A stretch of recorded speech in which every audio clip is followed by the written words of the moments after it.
Hello, everyone.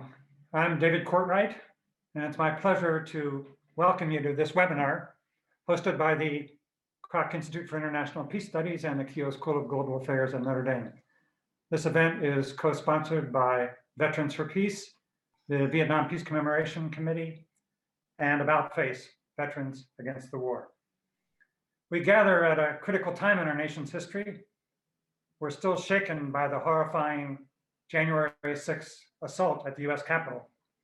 Reports indicate that nearly 1 in 5 of those arrested for the rampage were military veterans, and that white supremacist neo-Nazi groups are recruiting people in the military.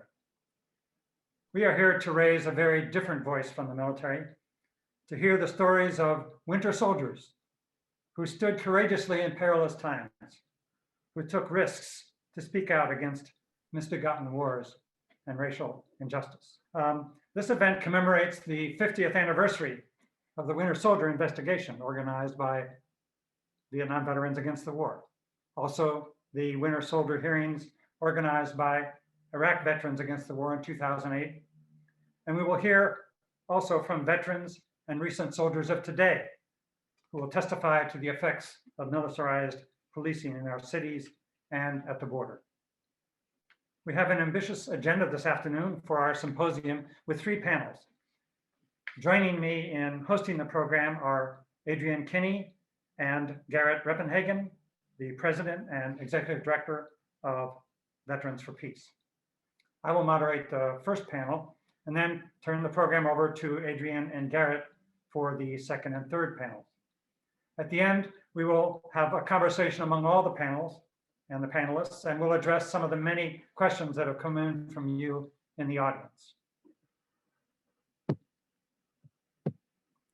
We bear witness today to the atrocity of war, the shame of our government's unjust, costly, and failed efforts of war in Vietnam, Iraq, and Afghanistan, and the racist roots of US military and policing policies.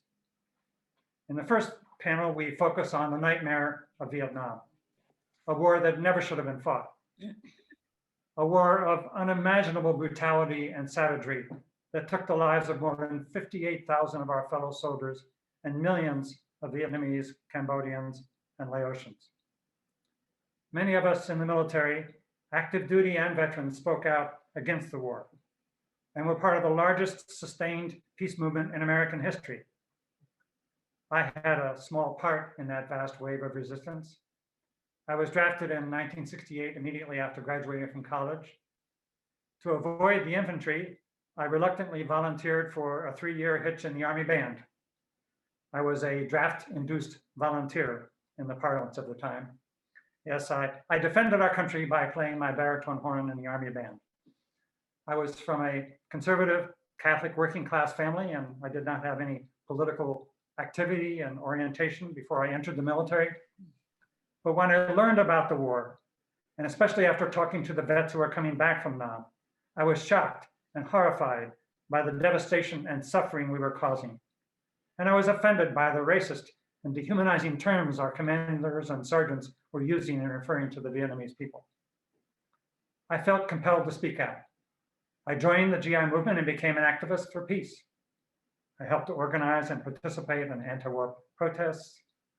Later, I wrote the history of the GI movement in my book, Soldiers in Revolt. I posed for the famous anti-war poster produced by Richard Avedon. I helped organize the petition of active duty service members, 1,365 of us, that appeared as a full-page ad in the New York Times a few days before the giant Vietnam mobilization rally in Washington, D.C. in November '69. Of course, our commanders back at the base at Fort Wadsworth cracked down on us and punitively transferred those of us who they considered, quote, troublemakers. We decided to fight back, and we took the Army to court. And we filed a lawsuit in federal district court in New York. The Army sent me to Fort Bliss, Texas to silence me, but ironically, Fort Bliss was home to GIs for Peace, one of the largest peace organizations in the military. So I happily continued my anti-war organizing activities and helped to publish our underground newspaper, The Gigline. There were more than 300 GI anti-war newspapers published within the military during those days by and for GIs. Those papers contained many articles and testimonials from soldiers about the terrorizing of Vietnamese civilians, the destruction of villages, and the murder of innocent women and children. We knew that My Lai was not an isolated incident. It was the inevitable result of a conscious policy imposed from the top generals down through the chain of command to generate high body counts. We felt obligated to speak truth to power. Michael Ewell and other veterans helped to create the Citizens Commission of Inquiry to provide testimony on the criminality of the war. Vietnam Veterans Against the War convened the Winter Soldier Investigation. Veterans Al Hubbard, John Kerry, and others organized 3 days of searing testimony in Detroit, supported by Jane Fonda and other civilian anti-war activists. The record of that investigation and the impact of the GI and veterans movement is the subject of our first panel. Joining us in this first panel are 4 presenters. I will introduce them in the reverse order in which they will appear. Joe Ergo was one of the principal organizers of the Winter Soldier investigation. A longtime activist for peace, he served in Vietnam as an Air Force security officer. Scott Camille, a longtime leader of Veterans for Peace in Gainesville, Florida, served 20 months in Vietnam as a Marine Corps sergeant and was awarded 2 Purple Hearts. And we're especially grateful to Scott for agreeing to speak in place of Al Hubbard. Al was the indispensable national organizer of VVAW. He's 85 years old now and has been seriously ill. He wanted to join us and he came to our recent rehearsal meeting, but he had to bow out at the last minute. And he urged us to call on Scott, who graciously accepted. Barbara Koppel, pioneering documentarian and chronicler of people, culture, and society, 2-time Academy Award winner, a member of the Winter Film Collective that produced the Winter Soldier documentary. And Susan Schnall, former Navy nurse, intrepid anti-war activist while on active duty, a longtime leader in the veterans movement, still a member of the board of Veterans for Peace, and a coordinator of efforts to present the scientific evidence on the harmful effects of Agent Orange. So let's begin with you, Susan. Thank you, David. Thank you, David Courtwright and the Kroc Institute for International Peace Studies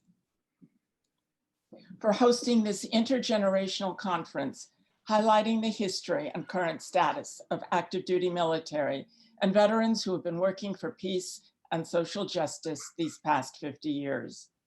We were once members of that military, and we have seen the ravages of war at home and abroad. It is an honor to be on the program with people with whom I have worked, organized, disagreed these past 50 years. Those GIs and veterans who returned from war, armed conflict, military service to work now for peace and justice. For them, it's been a wrenching, painful journey from war maker to peacemaker, to be able to question both themselves and their country that continues to participate in unjust, immoral conflicts at home and abroad. The American war in Vietnam has become the standard, the guide with which we discuss the United States abuse of power and influence, military strength, war dead, student protests, a military in revolt. The beginnings of the Vietnam GI anti-war movement can be traced back to 1945, when US merchant Marines were used to transport French troops to Vietnam instead of bringing US troops home from the Pacific Theater and World War II. Every crewman on the ship signed petitions to Congress and the president condemning the United States for participating in imperialist policies designed to subjugate the native population of Vietnam. Estimates are that over 2 to 3 million troops, American troops, were in Vietnam. During the 1960s, GI resistance began with individual acts of conscience. There were too many to mention here, but there are some of particular importance. Their actions were noticed and inspired other activists. In El Paso, Texas, Lieutenant Henry Howe joined a small group of civilian peace demonstrators and carried a sign, "End Johnson's fascist aggression, in Vietnam. He was court-martialed and sentenced to 2 years at hard labor. In the summer of 1966, 3 Army privates stationed at Fort Hood in Texas refused their orders to Vietnam. They defended the right of, quote, cannon fodder to speak out and denounce the war as immoral, illegal, and unjust. Their statement read, "We represent our backgrounds, a cross-section of the Army and America, Black, Lithuanian, Italian, and Puerto Rican. They inspired Howard Levy. Howard Levy inspired me." The following year, 1967, when I was at Officers Indoctrination School in Rhode Island, Dr. Howard Levy, a dermatologist and captain in the Army, refused to teach medical skills to the Special Force troops scheduled to be sent to Vietnam. Levy stated that he was justified in refusing to train US Green Berets because they were committing atrocities in the Vietnam War in violation of international law. Levy was court-martialed and sentenced to 3 years confinement at hard labor at Fort Leavenworth. During 1967, additional active duty soldiers protested the war in Vietnam. Some went to prison for several years. Some left their family and friends, their known lives, to move to Canada, to Sweden, and gave up everything. On April 15th, 1967, an anti-war march to the United Nations Plaza with more than 100,000 people included a group of young men with the banner reading, "Vietnam Veterans Against the War." In November of that year, VVAW placed an ad in the New York Times. "We know, because we have been there, that the American public has not been told the truth about the war or about Vietnam. We believe that the true support for our buddies still in Vietnam is to demand that they be brought home before anyone else dies in a war the American public did not vote for and do not want." In May 1968, when the United States sat down to the Paris peace talks, over 30,000 US troops had already died. Millions of Vietnamese had been killed, including, as David mentioned, over 500 civilians murdered outright in a town called My Lai. In the summer of 1968, the Chicago police rioted during the Democratic National Convention. 43 soldiers from Fort Hood refused orders to be deployed to repress peace demonstrations at home. US troop numbers peaked in 1968 to 549,500. In 1968, I was a Navy nurse at Oak Knoll Naval Hospital, assigned to the surgical and orthopedic wards, all young men who had been wounded in Vietnam.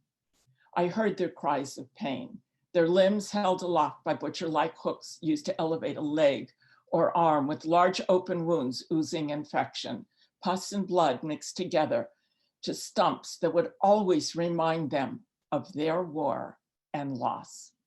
I could no longer be silent, and I joined the GI and Veterans March for Peace. We had difficulty distributing the flyers on military bases. The United States was then dropping leaflets on the Vietnamese, ordering them to go to protected hamlets to avoid the bombings in southern Vietnam. And I thought if the United States could drop flyers for the war in a country 8,000 miles away, then why couldn't we drop flyers against the war in the United States? My friend, who was a pilot, rented a 1-engine plane, and we filled it with leaflets announcing the GI and Veterans March for Peace. We dropped them on 5 military bases in the San Francisco Bay Area: Oak Knoll Naval Hospital, Treasure Island, Yerba Buena Island, the Presidio, and then we flew into Alameda Naval Air Station and dropped them on the deck of the USS Ranger, an aircraft carrier. 2 days later, I marched in uniform and spoke out against the war in Vietnam and said we should support the troops by bringing them home. I was tried by a general court-martial board and sentenced to 6 months confinement at hard labor. Another active duty participant in that march was Randy Rowland, who, despite orders to remain on base, went AWOL and marched with the demonstrators to the gates of the Presidio Army Base, where he was arrested and placed in the stockade. On Monday, October 14th, 27 prisoners, in protest of the shooting of prisoner Richard Bunch and the brutal prison conditions, sat down and sang "We Shall Overcome." In response, the military charged them with mutiny. They each faced a sentence of life in prison. The GI movement reflected the war at home and the war abroad, from civil rights and Black power to students marching in protest, to military prisons and bases beset with fires and rampaging GIs fighting against racist, brutal, discriminatory attacks. It was a movement that began in the 1960s with individual acts meant to inform the American public that not everyone in the military supported the war in Southeast Asia. It forced the government to move from an army with boots on the ground to primarily an air war, dropping more tonnage of bombs and chemical weapons on Vietnam than was used during all of World War II on Germany and Japan, on a country the size of Rhode Island. And it failed. As the war moved from boots on the ground to the use of aircraft carriers and B-52s dropping bombs, so too the GI resistance changed. GI anti-war papers increased in the Navy and Air Force. Resistance in the Air Force reached its peak during the latter stages of the war as the United States multiplied its bombing campaigns. GI resistance undermined American military capabilities and forced the Air Force to curtail operations. In May 1973, the Pentagon announced that B-52 missions over Cambodia were reduced by 40%. From 1969 to 1972, ground troops were reduced from 549,000 to 69,000. January 1973 was the end of the military draft. The agreement on ending the war and restoring the peace was signed in Paris on December 27, 1973, with removal of the last US troops, April 30th, 1975. Some of us have been working for over 50 years on peace and reconciliation, recognizing the triplets of evil put forth by Martin Luther King: militarism, materialism, racism, sexism, misogyny. We've been to the wars in this country and abroad. We recognize our common enemy: corporate greed, systemic racism, United States world domination. We have learned that the enemy is not each other. The enemy is much greater, stronger, wealthier than we are. We must not let minor issues and egos prevent us from working together effectively. We must value our history, learn from each other, and move toward our common cause: defeating the triplets of evil. Thank you. Thank you. Barbara. Yes. Hi, I'm ready. So in 1971, we put together a collective of many of us to come together and to record and film the Winter Soldier investigation. It was led by Lucy Jarvis, who, before we went, she just died. She was 102 years old, got film and short ends and just did everything she could to organize it. And for me, you know, she became almost like a second mother. And Barbara Jarvis, her daughter, who was a mentor to me, and Bob Fury, were really the people who just got all of us filmmakers together. We were all very young. I had been to every anti-war demonstration that I could go to in Washington before that. And off we went to hear for us and to engage with some of the most incredible and courageous veterans. It was one of the most intimate situations imaginable, where these beautiful men would get up and really talk about what their experience was in Vietnam and tell harrowing stories or tell things about their lives that made you want to burst into tears. And I was proud and I was honored to be part of that. I have put together some clips from Winter Soldier, and I can't believe that this happened 50 years ago. I mean, it's just gone so quickly. But every time I look at this film, it still tears my heart out. And in these clips, I picked very different things. The first thing is of Joe Banger introducing Rusty, and Rusty talking about some of the things that he did.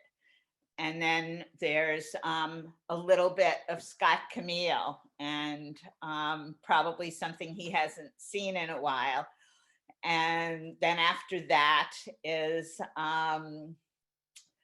a piece that, you know, I did the sound on. I also did the sound on Joe Banger and Rusty about racism. And then one of the most beautiful people that I met there was Evan Haney, who is Native American. And he just told a story that made us all cheer up and all applaud at the end. And also Jane Fonda was there and Donald Sutherland. And at night, they would bring us all together and say, what did you film? What have you learned? And each one of us really had to talk about it. And we were so exhausted. And as we found our little place to sleep on the floor in the couple of hotel rooms that were there. But I guess without further ado, I will play the clips. Thank you so much, Barbara. Powerful, powerful images. Thank you. Scott Camille, please.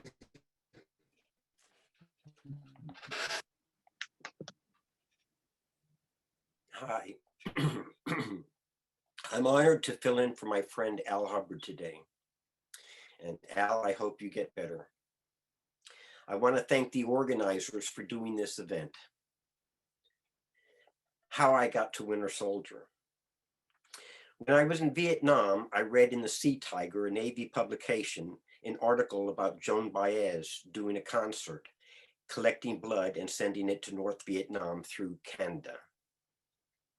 I was enraged by the idea that I could get killed by a commie that had American blood in them. This made me hate the anti-war movement. When I got out of the Marine Corps, I went to college. I would wear my Marine Corps tropical shirt on days that demonstrations were planned. And I would bump into the protesters and try to pick fights because I hated them. They were commie sympathizers. Jane Fonda came to the University of Florida, where I was a student, in January of 1971. I went to see her. I was smoking a joint and playing Frisbee. All of a sudden, some of her words captured my attention. She said, in order for a democracy to function properly, the public had to have access to the truth. And she said the public was being lied to by the government concerning our activities in Vietnam. And she said it was the patriotic duty of Vietnam veterans to tell the truth about what they were doing in Vietnam. And when she said patriotic duty of Vietnam veterans, I felt like she was speaking directly to me. I went forward and they asked me for my name, the branch of service I was in, the rank, and the years I was in Vietnam. That's all they asked me. Then I got a phone call from Mike Oliver from Vietnam Veterans Against the War, an organization I never heard of. And he asked me if I would come to Detroit and testify. And I said yes. Neither he nor Joan Baez had any idea what I would be testifying about. So the idea that this event was orchestrated to get a certain point of view, to make the war look bad, is false. It's a false idea. All they wanted to hear from me was about my experiences, and they had no idea what I was going to say. The event was filmed, and I was interviewed. And it was during that interview in the film that I actually came to the conclusion that the war was wrong and that I had a responsibility to do something about it. The professionalism of the filmmakers cannot be overstated. Had they asked me questions like, what the hell is wrong with you? How could you do something like that? I would have become defensive and I would have rationalized my behavior. But it was easy for me to see that they just really wanted to know what was in my mind. And in the questions they asked me, all of a sudden I started to see the light. I'm very thankful for those filmmakers for helping me find the light. It was a profound moment in my life and it changed my direction. We were the whistleblowers. And the whistleblowers help keep our government honest. That's why our government attacks the whistleblowers. I want to recognize Daniel Ellsberg and Anthony Russo for the Pentagon Papers. I want to thank Chelsea Manning for disclosing 2 WikiLeaks, nearly 750,000 documents. I want to thank Edward Snowden. His disclosures revealed numerous global surveillance programs that we have the right to know about. Finally, I want to thank the organizers of the event who are here with us today. And the bottom line for me is that as citizens in a democracy, we have the right to know what is being done in our name with our money. Thank you so much. Thank you, Scott. Thank you. Joe. Hi there. Can you hear me? My name is Joe Ergo. I was a security policeman in the United States Air Force from 1966 to 1970, where I guarded nuclear weapons on US bases. I spent 1 year, 1968, in Vietnam, guarding the perimeter and flight line at Tan Son Nhut Air Base. I joined the Vietnam Veterans Against the War, VVAW, after getting out of the military in 1970. I was on the VVAW National Steering Committee from 1970 to 1972. In 1970, as the war in Vietnam was continuing to ravage the countries and peoples of Southeast Asia, the VVAW was infused with a new leadership that wanted to bring the truth about the war to the American people in a new way and to tell people it was their responsibility to stop the war being waged in their name. We vets were angry, and we knew that only bold actions could break through the media's support for the war and the belief that the war was just and moral. And then there was the fact that an Army lieutenant named Lieutenant William Calley was on trial for the My Lai massacre, where over 500 Vietnamese civilians were murdered in one day in one village. The media portrayed the soldiers as badly trained. The unit was out of control.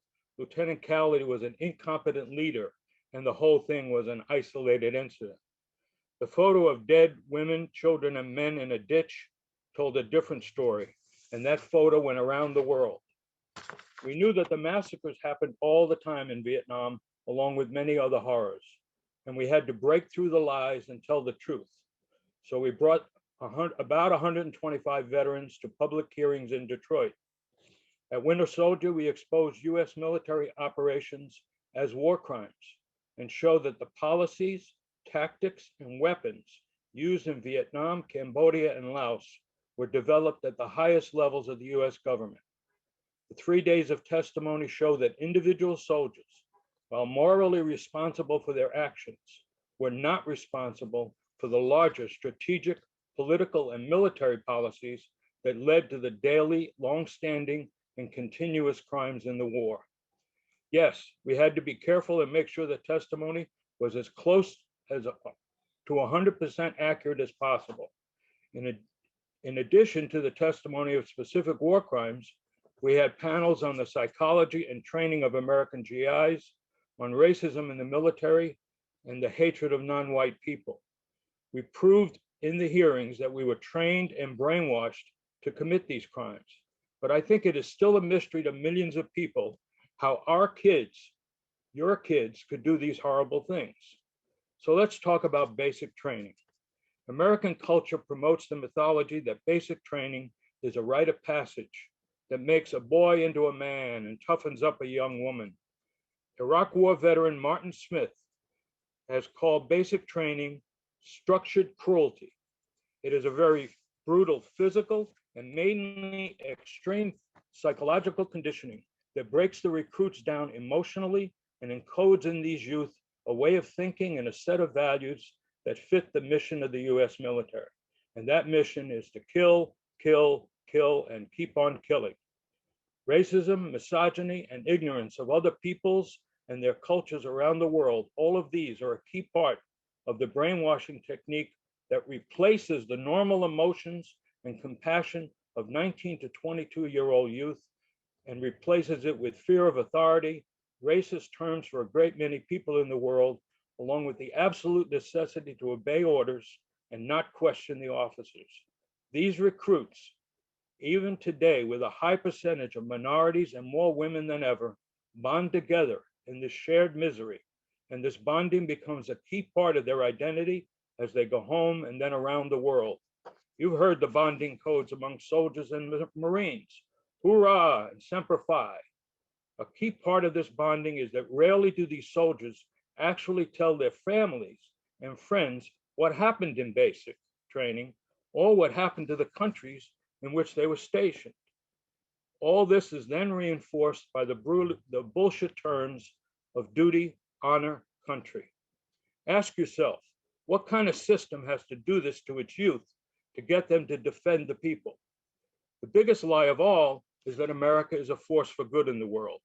American exceptionalism is the idea that the US Constitution, the form of government, and the economic power of the United States means that we are a special people destined to go around the world, liberate people, and bring them freedom and democracy.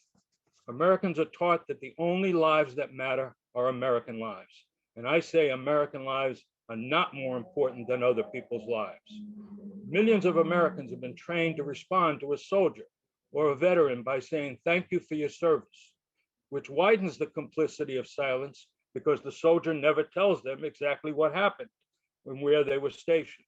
And this is reinforced by the fact that nowhere in American culture and society do we see the lives of the people we are killing.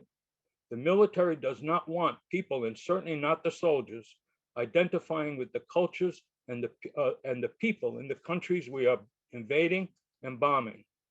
The US was defeated in Vietnam 46 years ago, but the US military never slowed down or let up on its death grip on the earth. What they did learn was to adapt and fine-tune their methods and tactics, aided by vast technological changes in waging war and even a vast array of drugs to make the soldiers more compliant, to stay awake longer, more willing to fight. An article in the New York Times 2 days ago was about the US expanding a CIA drone base in Africa. And ask yourself, why does the US need a drone base in Africa? Bombs, missiles, drones, the US murder machine rolls on.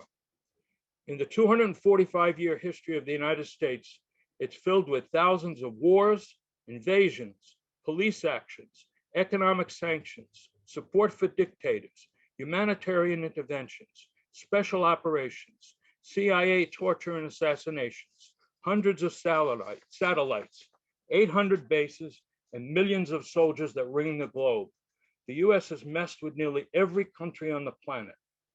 Finally, I want to say this. This is an empire with strategic, economic, political, and military interests all over the globe. The economic system is called capitalism imperialism, and everything and everyone can be sacrificed to maintain this empire of sweatshops, environmental destruction, racist and sexist oppression, child slavery abroad, etc. The US absolutely needs a military force that can dominate, intimidate, and terrorize in order to defend and expand those interests. And now there's a very serious fight between two sections of the US ruling class, between the liberal wing and the fascist wing, over how this can be maintained. But one thing that both sections agree on it is that it absolutely must be maintained. It did make a difference that the fascist Trump-Pence regime was dealt an electoral defeat and driven from office. But now many people are putting their hopes in Biden and the Democrats to change things. As far as carrying out war to maintain this global empire, things will not change.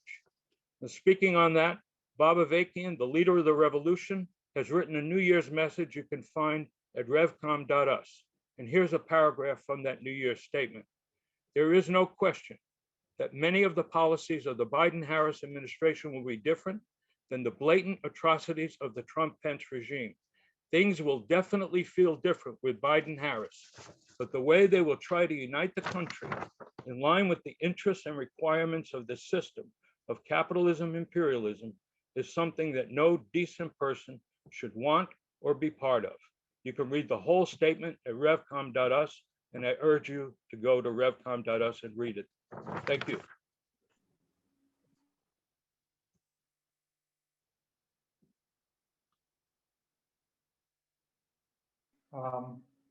So thank you. And now it's to the second panel, and turn it over to Adrian.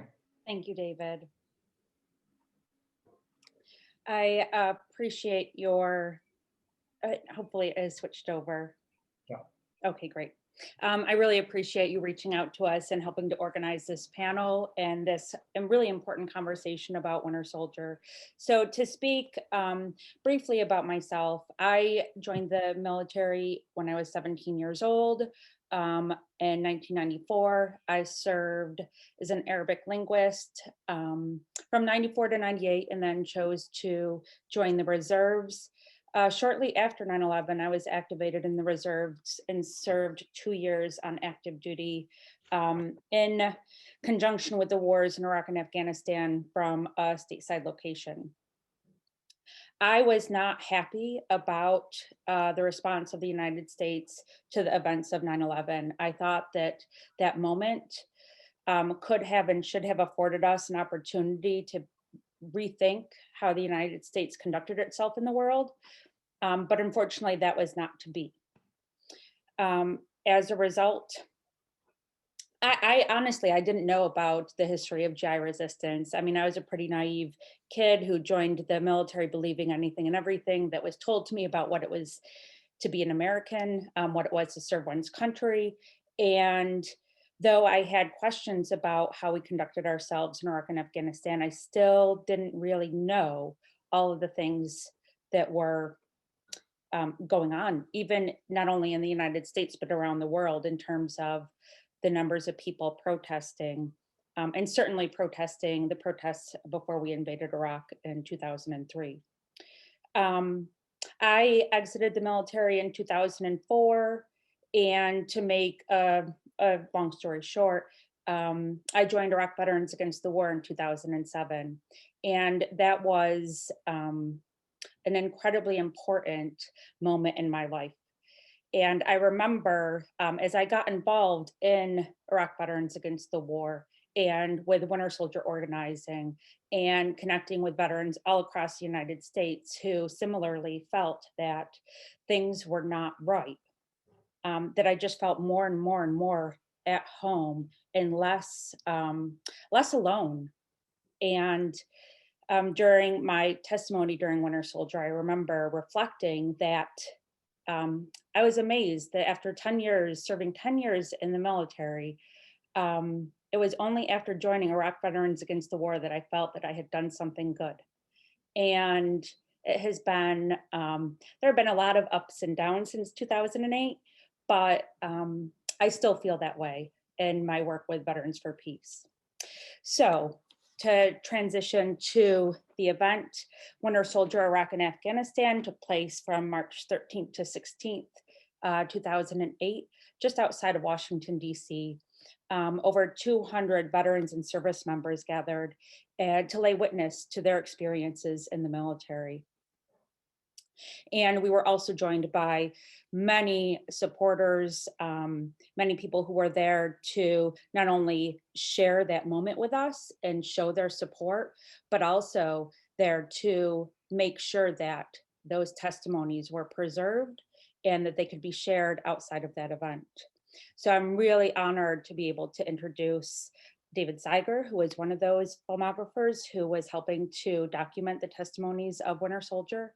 He will be going next in a few moments, and we'll be sharing some clips of his documentary, This Is Where We Take Our Stand, which showed some of the testimony of Winter Soldier and events leading up to our event.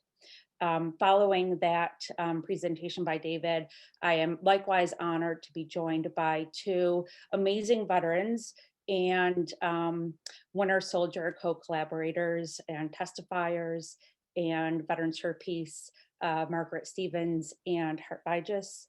We will be having an open discussion for our panel about the lessons that we have learned and our reflections.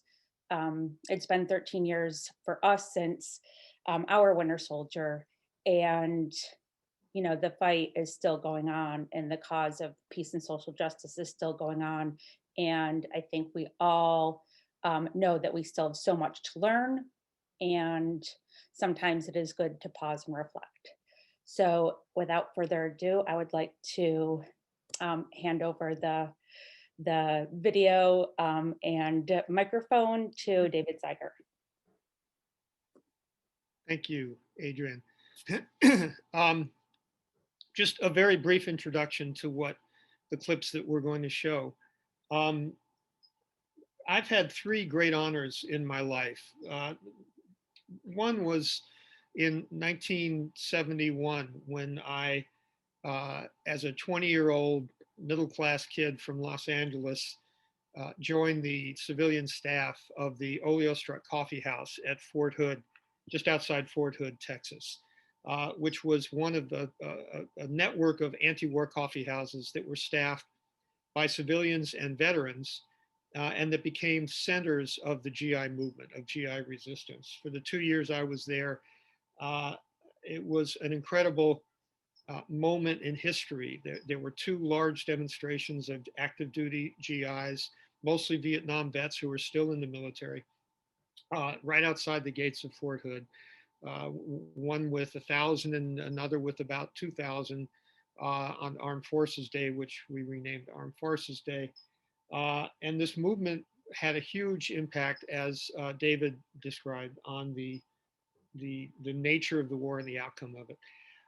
But then over the decades since then, I, along with everyone who had been part of this, watched as the memory of that movement, the memory of GI resistance and veterans resistance, was erased and buried under the barrage of lies about Vietnam veterans being spat on, called baby killers, and that the anti-Vietnam War demonstrators were all against the soldiers and were vicious to them, et cetera, and more significantly that the soldiers and veterans were all very supportive of the war. This was a lie that took hold over a course of decades, and it was in 200 Hollywood films that basically had that orientation. And by the way, that orientation was continued, unfortunately, with Spike Lee's film, The Five Bloods. But it was in 2005, ironically, in the context, in the face of the invasions of Afghanistan and Iraq and the incredible new horrendous crime that was being committed against the people of those countries by this country, that I was able to make a film that told the story of the GI movement called Sir No Sir, and that film finally brought what I would consider to be the truth back into the public discourse about GIs and veterans and the wars that they are forced to fight. And also, along with the Winter Soldier film, the Iraq veterans who were very, very quickly turning against the war, many of them formed Iraq Veterans Against the War and were, I think, greatly influenced by both the history of the GI resistance in Vietnam, but then also even more so by Winter Soldier and by what you saw earlier of what the veterans did in that event. And so they organized as a key event the Winter Soldier Iraq Afghanistan in 2008. This was a huge undertaking. It was, as Adrian said, there were 200 veterans involved. They were up against tremendous odds. They were up against being vilified by their former comrades in the military, by the military itself. They were up against press blackout, et cetera. But in the face of that, they presented a very powerful condemnation, yet again, of another tremendous war crime committed by the United States. And with that, we'll show some clips. I think the first is the trailer for the film about that. This is where we take our stand. And then some of the very significant testimony and events of that Winter Soldier investigation. Thank you. And I should be joined by Margaret and Hart. Yeah, I'm here. Yes. Wonderful. Margaret is going to be leading us through this next conversation. Okay. Hart, just introduce yourself whenever you start to speak, okay? Because we still haven't really done the introductions. My name is Margaret Stevens. I was a post 9/11 person. I don't know how else to say it. And got active in IVAW maybe around 2007. Active on the board maybe a year or two later as treasurer, which is funny because I'm still not a math person, but it was good to be behind the numbers. It's really revealing when you're behind the numbers. So I'll get to that point later. And then got active in VFP. So now I'm on the advisory board for VFP. Garrett, I hope I'm being helpful on some level with that. In any case, we decided to do this panel in terms of lessons learned. Why else do it? We want to be productive and effective. And so the best way to engage this entire conversation is around lessons learned. It's 2021, we're in the middle of a pandemic. And so we decided that the key 3 areas we wanted to focus on were, we wanted to focus on 3 main questions, and all of us are going to take turns talking about those questions.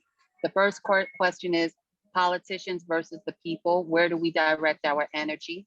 The second question is building a national movement or an international movement. And then third question is rock stars versus comrades or co-collaborators. Veterans finding space in the peace movement, or basically in my opinion, veterans fighting individualism and cult of personality worship inside of the anti-war movement. That's the way I frame it. In any case, we're all going to take turns with those 3 questions. I do just want to say that for those of you who came before us, you know, Scott, your testimony on Winter Soldier, David, your films, like when I show them to my students, and these are Black and brown young people in Newark, New Jersey, they get angry, they cry, you know. So leaving aside the politics, I'll say, what you did, right? And the fact that you put this stuff out there, to this day, it lives on, it's effective. All of you have done the work. What you have done makes a difference. And even me speaking as an educator, I make sure to bring your activism into the history of the world, the history of 20th century. Some of the most important events that have happened in human history happen to have happened under your leadership in the anti-war movement. So don't ever think it was small scale. I mean, that's just my personal opinion. In any case, I think we should move ahead with these 3 areas. What we'll do is, because we're behind schedule anyway, and it's not my fault, so I'm not gonna feel compelled to stick, even though we're gonna basically stick to this time frame, but we're already behind, just so you guys know. So our first category is politicians versus the people. Where do we direct our energy? And I just want to say a couple of things and then mainly open this up to Adrian and Hart to speak on all these topics. I want to make it clear that I really do appreciate Joe Ergo because he sharpened the discussion. He really did by at least using the word fascism. And it's important that somebody's using the word fascism right now. But I want to suggest that with this question around politicians versus the people, I want to suggest that I really believe Democrats are the greater danger. I was there in 2008, and I wouldn't call it liberals versus fascists. I mean, I think that they are also. When I was there in 2008 and we were in IVAW, I don't think any of you have any idea what type of pressure we faced about not speaking out against Obama, exerted from within the anti-war movement, especially when we were getting all this money from the Clinton Global Fund and all of these random people in California. I don't know who they were, but we were getting all this money. And all of a sudden, we couldn't talk about Afghanistan anymore. And so I just want to be very clear that I don't think that somehow being a loyal opposition or, you know, maybe not speaking out because Kamala's there or Joe and they're not as bad as Trump. I don't think that's true. I really want to say, especially in the context of the anti-war movement, I feel like these Democrats are the greater danger. In any case, though, if Hart and Adrian could speak to this question, I think it will be very useful.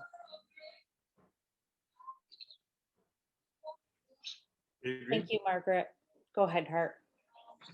Oh, for real? Okay. Yeah, so my experience, I think the most political outreach I've done was through the Bring Them Home Now bus tour back in the day, Cindy Sheehan, Crawford to DC. And it was an amazing time. I wouldn't trade it in for anything, but to match the experience of going and talking to politicians that are in the military industrial complex pocket versus all the kind of recruitment that I've been doing in the schools, talking to the students, is like night and day. I always see change in the eyes and the faces of the students that I talk to. I've denied delayed entry program kids, let them know that they can back down during one college career fair, college career day. Army recruiters are there, and we had about 3 kids come up, say they're in the delayed entry program, and we told them that they're not legally bound, and they just immediately went over to the Army recruiting table and said, well, I'm done, I'm out. Army recruiters were not happy with us that day. You know, so I always see that the people are an easier target, you know, in the schools, the students. You just go to your school board.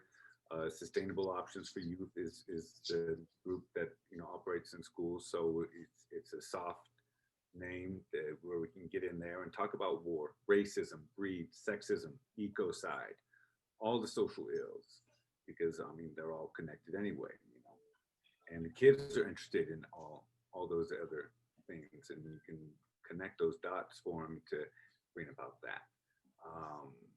Yeah. Adrian? Yeah, thanks, Hart. Thanks, Margaret. I completely agree with both of you.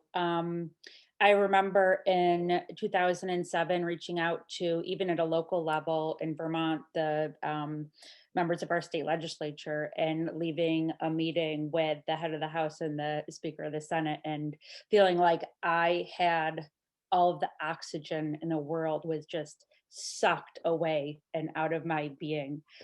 People worried about whether or not they may or may not get elected next term, when I knew people who were turning down, you know, they had served 17 years on active duty in the military and walking away from it because they could not support or agree with what we were doing in Iraq and Afghanistan.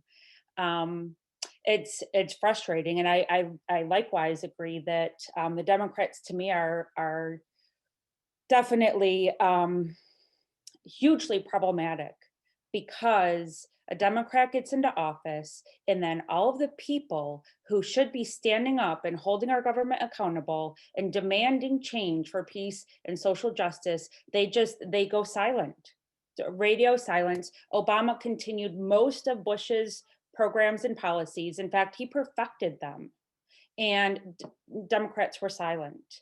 The expansion of surveillance, the expansion of deportations, the expansion of drone warfare, people you know, it's a Democrat in office, and we're not gonna call out our own.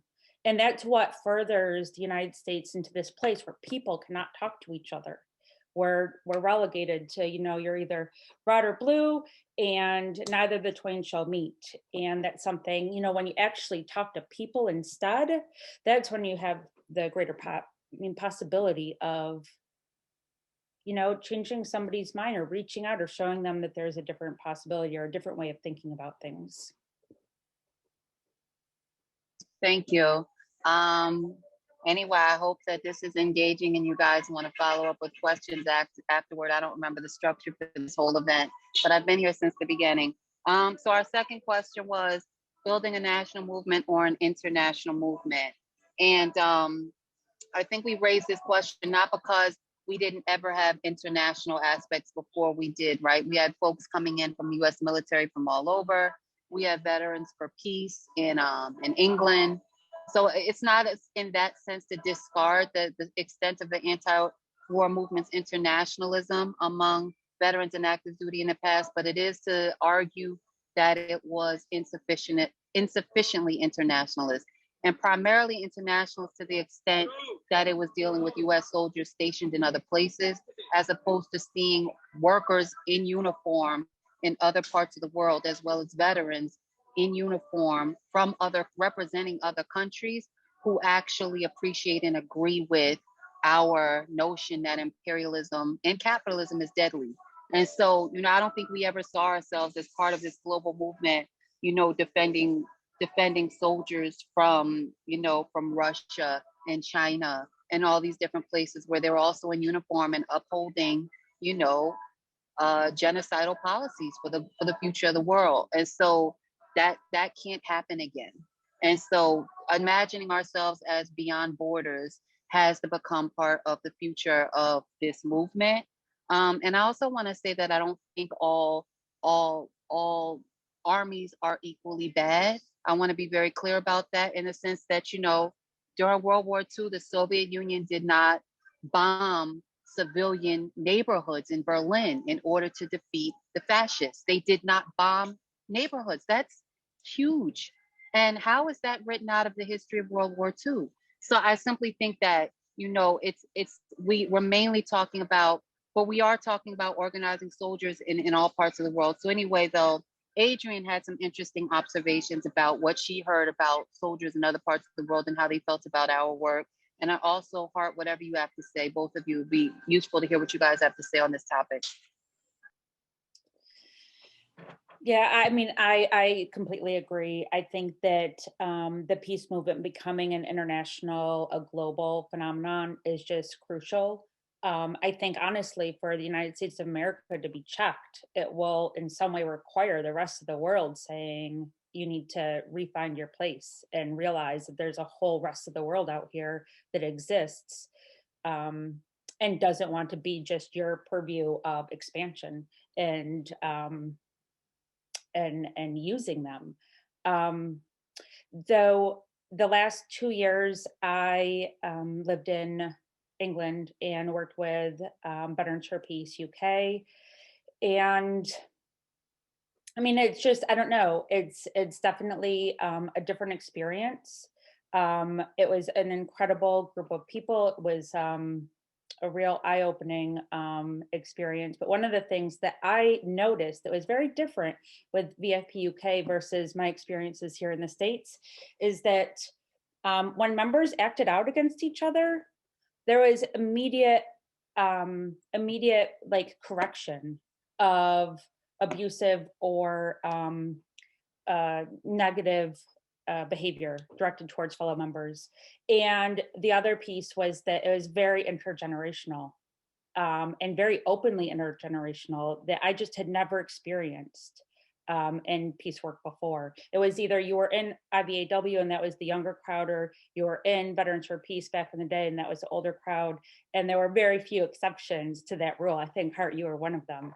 But Another thing that I found different was that they don't like this continued embracing of military culture. So they don't wear military uniforms. They don't carry on that militarism in their peace work. And that's something that I have definitely thought about and adopted in my own peace work. I used to love wearing my military uniform to protests, but I can see how that isn't necessarily part of demilitarizing society. Instead, it is very much militarizing peace work. So I don't know if hopefully I've kind of addressed some of those pieces you were thinking about, and I will pass it over to Hart. Yeah, I Hart, don't- go ahead. Okay, thank you. Yeah, I don't see why we can't have both. It is kind of harder to, I mean, on the international front, to be able to travel all around and recruit and do all that. But the closest thing I could do was get photos of all the protests of US militarism around the world in all the countries, Asia, Europe, Middle East, Africa. And I made a hodgepodge of those pictures, and I slapped it on my pull-up bar in the schools, during the lunchtime. And when the kids came to pull-up bar, they either had to do pull-ups or name that country where the protests. So to highlight, like, around the world, like how our militarism is there, and highlight those groups that are fighting militarism around the world. Just bring them to my table. I just really dig that. The ability to take the big and put it into small. Thank you, Hart. Just on that, I mean, I don't remember if it was Adrian or Hart, but one of them did indicate that after Winter Soldier, that there were soldiers in, I don't remember what country it was, but how moved they were by our testimony. Or if it wasn't our testimony in particular, something about how moved they were at the idea that there were soldiers in the United States who were speaking out against the war. I think it was Adrian that said that. Anyway, I just wanted to make sure you guys understand that just as in the past and in the more recent past with our Winter Soldier, I don't think we understood well enough just that's the impact that we really were having on soldiers in other parts of the world. And I think that's part of where we're trying to go with this question here. Thank you, guys. The last question, and then we have to close up, is rock stars versus comrades or co-collaborators. And how do we feel about this question? I'll just let you guys jump in, and then I'll just maybe wrap up on that topic and then close out this panel. Go ahead, Hart. Well, as to end with my introduction, I joined because of September 11th. I was part of the 82nd Airborne Infantry. I went to Iraq 03-04, came back as a conscious objector, became a lifetime member of VFP, former board member, chapter leader, Iraq Veterans Against the War, About Face, former board member, former chapter leader, was on the National Committee of War Sister League for a bit, and 10 years working in the schools with sustainable options for youth. So I had to check my ego all the time, especially as a white man. I have to acknowledge my privilege, not try to push myself on leadership things.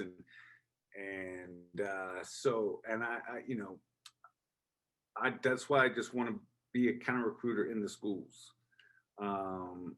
I don't want to catch an ego to rub people the wrong way. Because I've seen those egos in the organization, and they're just annoying and hurtful to the movement, because we're a team, and rank has definitely poisoned experience there, where when I came back out of the army, back from Iraq, I said, nobody's going to be above me or below me ever again.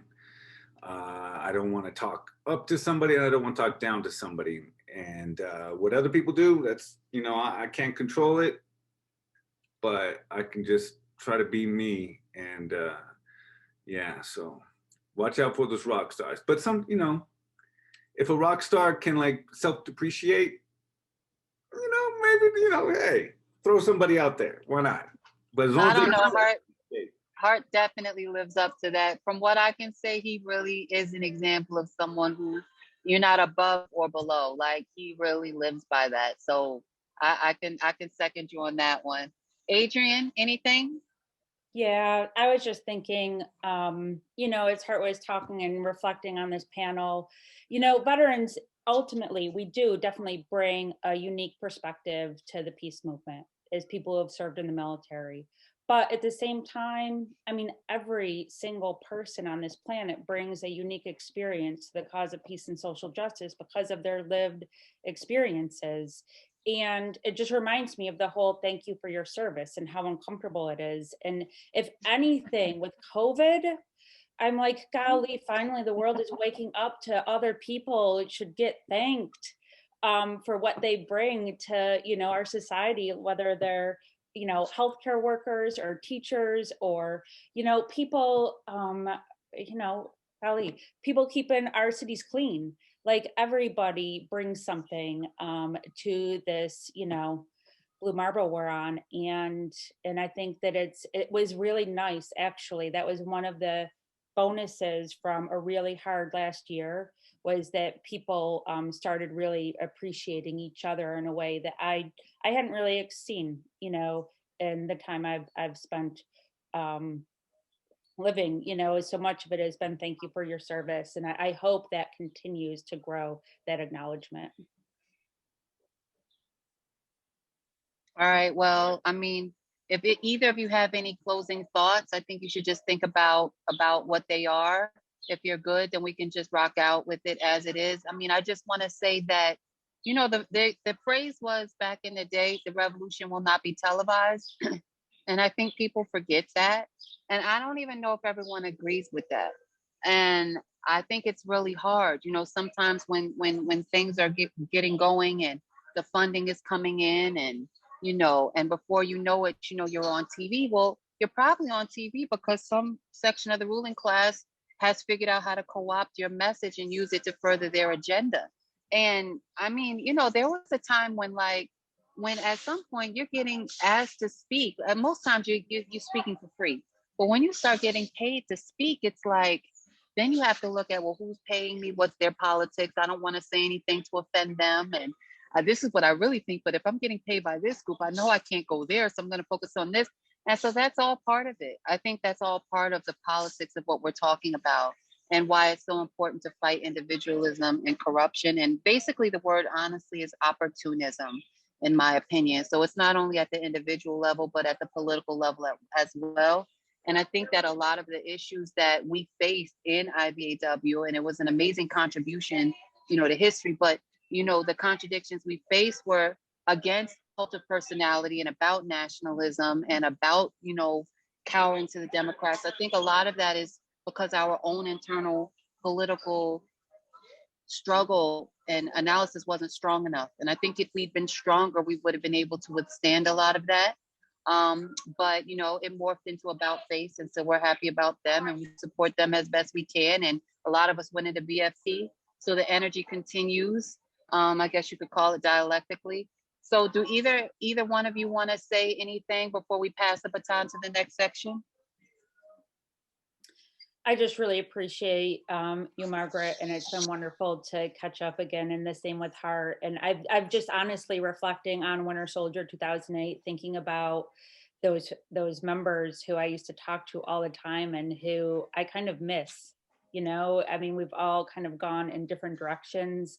And so if any of you happen to be watching from back in the day, Adrian at veteransforpeace.org, it'd be lovely to hear. Actually, Margaret already helped facilitate one of those reunions. So it's, yeah, I appreciate it. Thank you. Yeah, I would just like to thank Notre Dame and the importance of all the true old heads in this movement. To see y'all still doing the work was a huge help to me when I first came in, knowing that I would be okay working down the line. And I cannot thank the Vietnam era veterans enough for that. Thank you. All right. Well, thank you guys. And we're going to pass the baton to whoever's next. Excellent. Thank you all. Thank you, David. Appreciate this opportunity to introduce the third panel of Winter Soldier 2021. I'm the executive director of Veterans for Peace now. I'm the first post 9/11 veteran to hold this position. And I served as a sniper in Iraq, a cavalry scout, and I served in Kosovo and Iraq in that position. And I testified in Winter Soldier 2 in the 2008 IVAW Iraq and Afghanistan Winter Soldier. And, I testified in the Rules of Engagement panel and on the GI Resistance panel, talking about my personal experience taking lives, perpetrating violence in that country in the name of the US military and the United States of America. And, talked about really how to organize as a service member, because I was speaking out and became the first active duty member of Iraq Veterans Against the War while I was writing a blog in Iraq called Fight to Survive. It's amazing that these wars continue. We would have never done the Winter Soldier 2008 if it wasn't for the foundation that the Vietnam veterans built for us in 1971.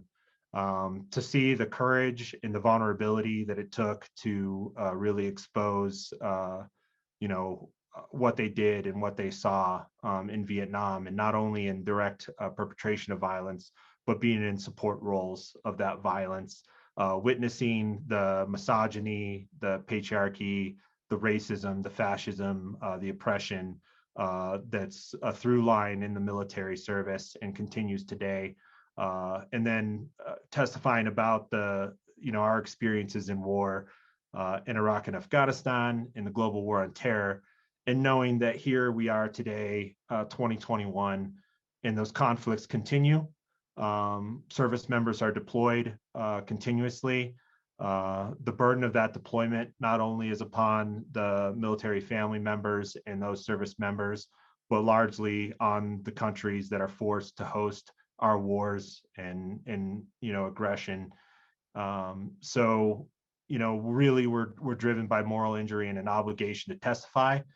And that's why I think this third panel is so critically important this day. We talk about war at home and war abroad and how they're interconnected.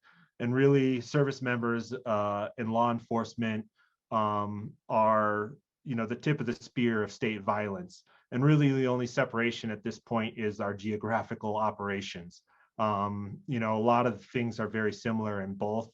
The mythology of our American identity and how we glorify war and warriors also glorifies police officers, border agents, our guardsmen that are serving every day. So I think this is a really critical panel. And I think that when we interconnect war and social justice, we see a lot of similarities. And I'm going to leave the panel in a large state to kind of describe some of that. But I think if we can create a supportive community, so more folks that were in these positions or are in these positions quit, resist, and speak out, just as we've seen the history of GI resistance against war, then we can turn the tide on these horrible policies, these institutions, and these departments that are really committing a great amount of harm, mostly to marginalized populations and the most vulnerable people in our own nation and abroad. So I'm going to introduce this next panel. I want to read their bios, and they're going to go ahead and present to you one at a time. So after the first one goes, the second one, just go ahead and go, and I'll read all the bios. Josh Howes is a veteran of the Army National Guard. He filed for discharge as a conscientious objector and was released from the military in December of 2020. He participated in protests in the summer of 2020, demanding justice in response to the deaths of George Floyd, Breonna Taylor, Tony McDade, and countless other Black lives taken by state violence. Josh currently serves as a conduct administrator and restorative justice coordinator at the University of Denver. Then we'll hear from Francisco Cantu. So writer, translator, the author of The Line Becomes a River, Dispatches from the Border, which recounts the 3.5 years he spent working as a border agent in Arizona, New Mexico, and Texas. A lifelong resident of the Southwest, he now lives in Tucson, where he teaches at the University of Arizona and works to promote border justice through his writing, advocacy, and support of migrants incarcerated in privately run for-profit detention centers. And last, we'll hear from Thomas Baker, worked as a patrol officer, detective, and a police academy instructor in Arizona, approximately 9 years. Following a deadly force encounter at work, Thomas decided to end his career in law enforcement and now studies police violence and its social implications as a PhD student in St. Louis, Missouri. Folks, our panel will be started off with Josh. Thank you.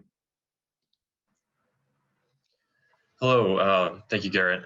Like Garrett said, my name is Josh Howes, and I served in the Army National Guard until about 3 months ago. And I will be talking a bit about Black Lives Matter movement and the suppression of that movement. So first, I want to acknowledge my whiteness and acknowledge that it is the voices of people of color, and particularly Black people, that we should really be listening to right now and focusing on. But I think it is still important to share my experience as this panel has given me the opportunity to. So. First, I want to talk about why I joined the military. So I joined when I was about 18 years old. I started at Army ROTC at my university. And I've always been a values-driven person who's determined to do the right thing. That's always been kind of my driving force. And our culture glorifies the military, and it just communicates that one of the most morally right things you can ever do is to serve in the military. And I bought that. I bought that lie that's given to us. And that is part of the reason that I joined, a huge reason why I joined. And in addition to that is the patriarchy and the toxic masculinity that's tied into that too.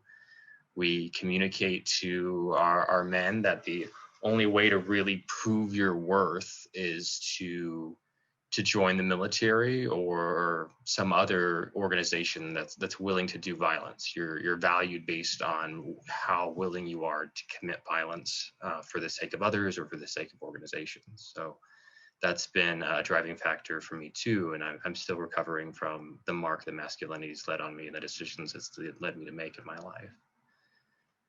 So once I was in the military, I saw those same moral issues that some of the previous panelists were talking about, the same type of dehumanization that occurred, 40, 50 years ago now, that still happens. That's not something that's faded away.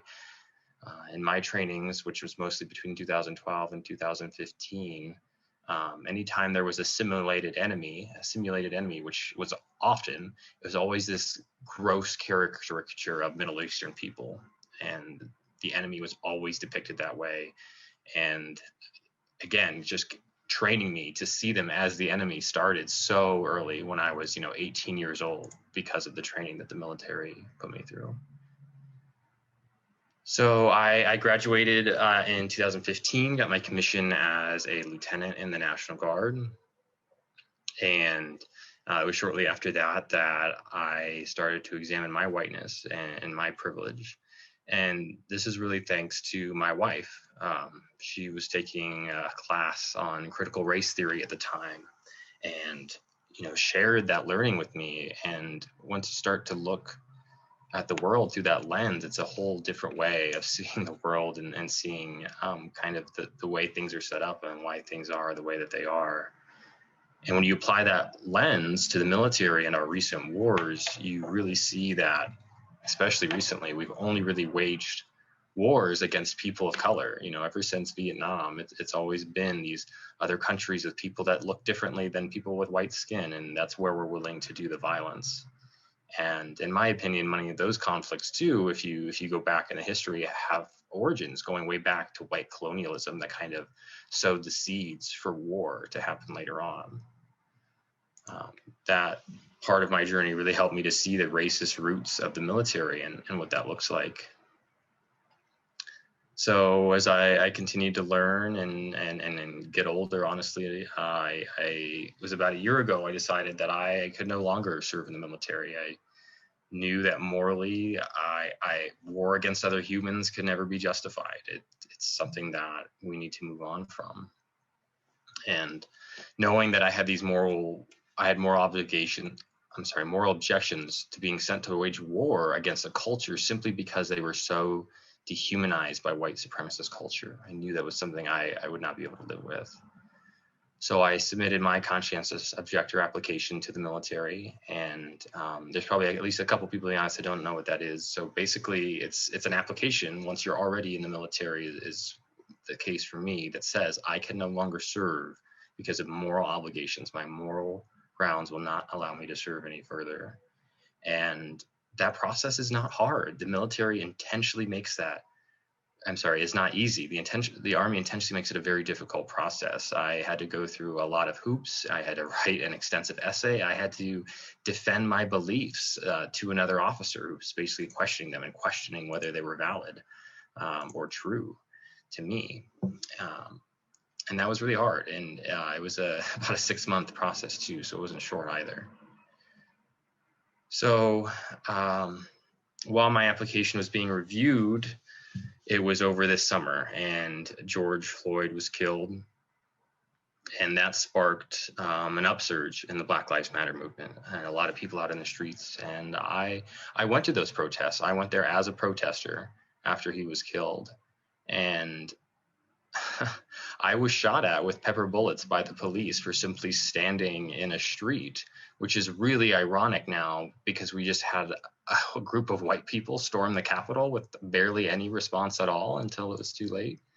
So I don't know, the dichotomy there is just, it's wild. And while I was out there protesting, it was really surreal for me because I knew that it was in line with my values. I knew that was something I had to be out there doing. But at the same time, I knew that my unit could be activated at any point, and I could be asked to go stand on the other side of that protest, to suppress it, to suppress that voice, to suppress that demand for justice. I could be asked to do that at any point. In fact, it wasn't long after that my unit asked if I would be willing to be deployed to suppress protests in another state. And I told my unit that I was not willing to do that. It would be against my values. And the only reason that was an acceptable answer at the time was because I'd already submitted my conscientious objector application. It was being reviewed. If that hadn't been the case, it wouldn't have mattered if I had any objections. It would have forced me to go. So I'm really grateful that I completed that application when I did. And fortunately, that application was accepted, and I was discharged just 3 months ago. But the National Guard is used, and particularly this summer was showcased how they are used to suppress and police people here in the United States. And I think it's really crucial that we consider the role that our military is used to uphold white supremacy, both abroad and in the United States through state-sanctioned violence. And I feel like this summer should be particularly frightening, as we have seen not only how militarized our police have become, but also how the United States is not afraid to use its military to police its own people. And with that, I'm going to pass to Francisco. Josh, thanks so much for sharing, and let me just sort of echo what a lot of people have said, and saying that it's a real honor to be here and to be part of this conversation, and just to be invited into this community of a lot of incredibly courageous people. You know, my story is a bit different from, I think, most of the people in this event. You know, I'm one of the few people who's not a veteran. I was never a soldier. And so I think it's important to acknowledge, you know, the ways that my time in law enforcement, you know, differs some ways very wildly from that of people who are veterans. You know, I was never made to shoot to kill. You know, I could have left my job at any time.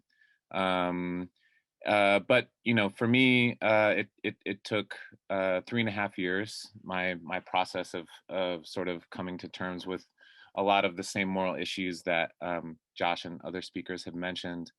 And you know, I think speaking specifically about the Border Patrol, as we sort of like shift this conversation to law enforcement, you know, Border Patrol is really an interesting petri dish because I think it's perhaps the most militarized arm of federal law enforcement, and it's also the largest federal law enforcement agency in the country. And I think I can't stress enough how much the Border Patrol sees itself as a paramilitary organization more than a regular law enforcement organization. As I'm sure a lot of people know, they are regularly and intensely recruiting veterans, as an extension of that sort of militarized culture. So, my reasons for joining the Border Patrol, I think were very different from a lot of my colleagues. People talk about the economic draft nowadays, and I think that for the military, and I think that a lot of those dynamics exist in law enforcement as well. I certainly saw those dynamics present in a lot of my colleagues as far as, joining for the benefits, joining for the security. But for me, I had been studying international relations and specifically border issues as an undergraduate at a school in Washington, D.C. that, really, I think, prepared its students and ushered them into jobs in public service. So, speaking of some of these cultural myths, one of the myths that I, had been fed from the time I was a little kid, like so many of us, was this myth of, the individual as sort of like the most powerful unit in society, and the individual's ability to sort of overcome all else and through sheer force of the will and the power of their own morality, sort of be unwavering. And I imagined myself in that way as this young person, in my early 20s. I imagined that I could step into a job like the Border Patrol and really just like kind of see and observe and learn about border policy from the inside and kind of like be a force for good. But what really happened to me during those years is a familiar story, of course, and one that at its center is like the normalization of violence, the same thing that happens in many ways in the military. So, in the Border Patrol, this is a process, like in most law enforcement work, that it starts from the day that you show up to training, and you're prepared to participate unquestioningly in violence. And the violence is obviously perhaps a more subtle kind of violence, but this did become normal to me.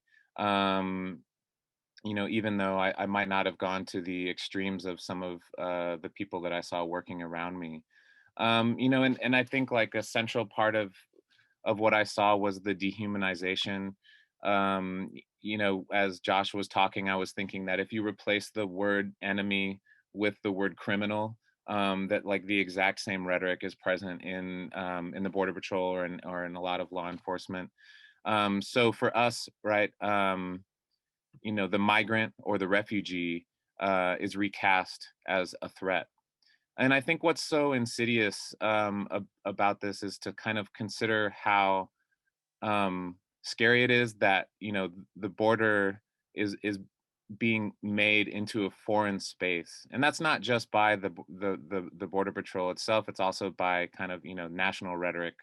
The border is sort of cast as this zone of exception where the regular rights and rules and protections of a U.S. citizen don't apply. And I think, that helps foster this culture of impunity in the Border Patrol and lawlessness, kind of a mind-numbing lack of accountability because, this is an othered zone and we're dealing with othered individuals.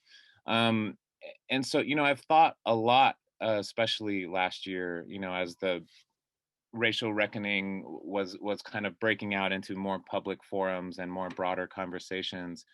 There's a lot of talk about reform, and I think that it's so vital to really talk about like the culture of the military and especially police institutions when we're having these thoughts about reform, because I think at the end of the day it's the internal culture that prevails. One of the most salient observations that I brought with me from my time in the Border Patrol is that, you know, there are like rules on the books against a lot of the things that I saw happen, against a lot of the acts that I saw colleagues participating in. But you know, the culture of everybody kind of discards those rules, and there's no accountability. There's no cameras in the middle of the desert, and so you know, those reforms that you get on the books, that could be the best thing in the world, but it doesn't matter if there's a culture that completely disregards regards that.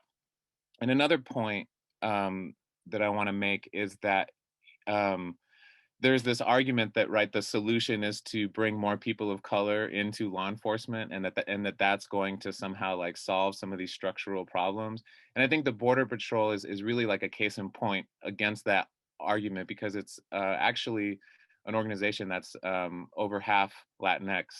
And you know, once again, the culture of that institution, you know, it sort of means that you're recast, you know, in nativist citizenship terms, and so you know, I really think that that's a flawed argument. You know, I think we have to talk about dismantling the culture, the rhetoric, and the mythology of these institutions, and you know, limiting the outsized role that law enforcement has in the daily lives of so many.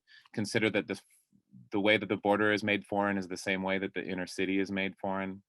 And I just want to conclude my comments by saying that, you know, the conversation that we're having today is incredibly important.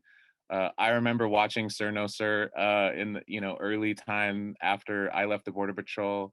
It made me feel a lot less alone. And so I think that, you know, what we're doing today helps give others access to sort of like a community, a language for articulating what they might be experiencing or thinking and participating in. And you know, I also think that the activism and advocacy that Josh alluded to, showing up in the street, you know, I think that's a practice for a lot of us who are healing from moral injury, or who are reckoning with, you know, what we might have been a part of. And yeah, I see it like meditation or like exercise or anything else. So I'll conclude my comments with that, and with a lot of gratitude for you all for having me.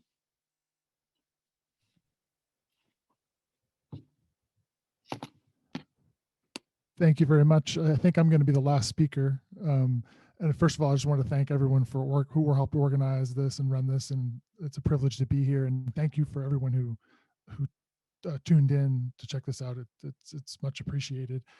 As Garrett mentioned, I've sort of navigated a couple of different institutions. We talk about the relationship between the military and the police. I was a soldier. Then I was a police officer for about 9 years out in Arizona, working in the borderland, dealing with a lot of border related issues as well. And now I've left policing, and I'm a PhD student. I study state violence, so police violence and its social implications.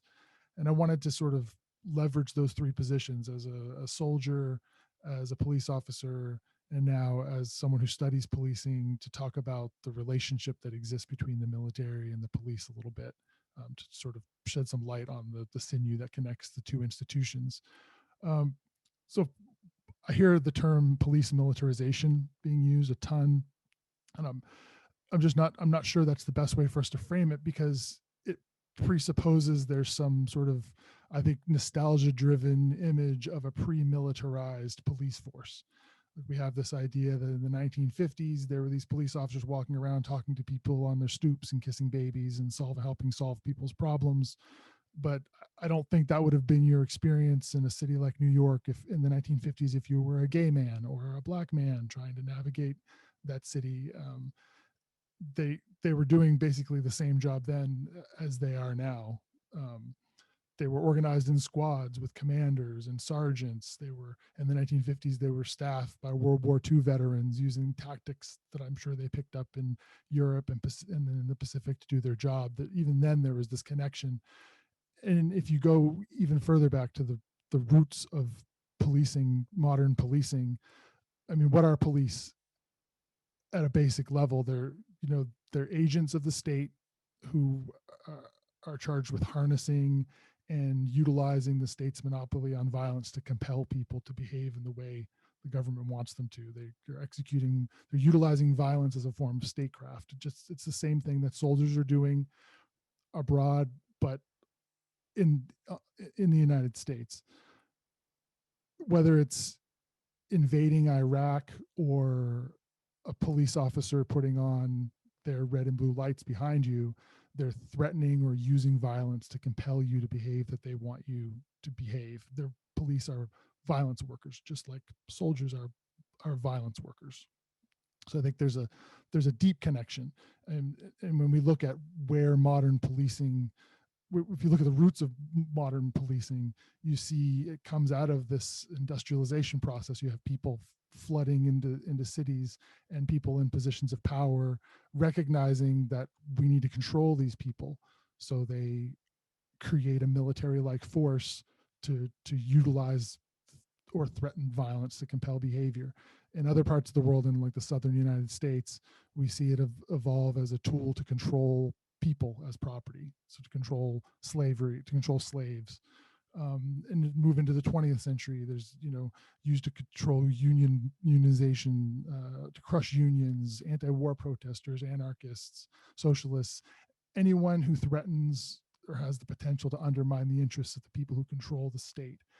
These are the same things that are happening abroad, the same all along this timeline, whether it's in the United States or abroad. They're armed men and women employed by the state to utilize violence to achieve the goals of the state. So violence is a form of statecraft, and whether you're holding a rifle in Iraq or Afghanistan, or you're carrying a pistol in a city in the United States, you're carrying out the same function.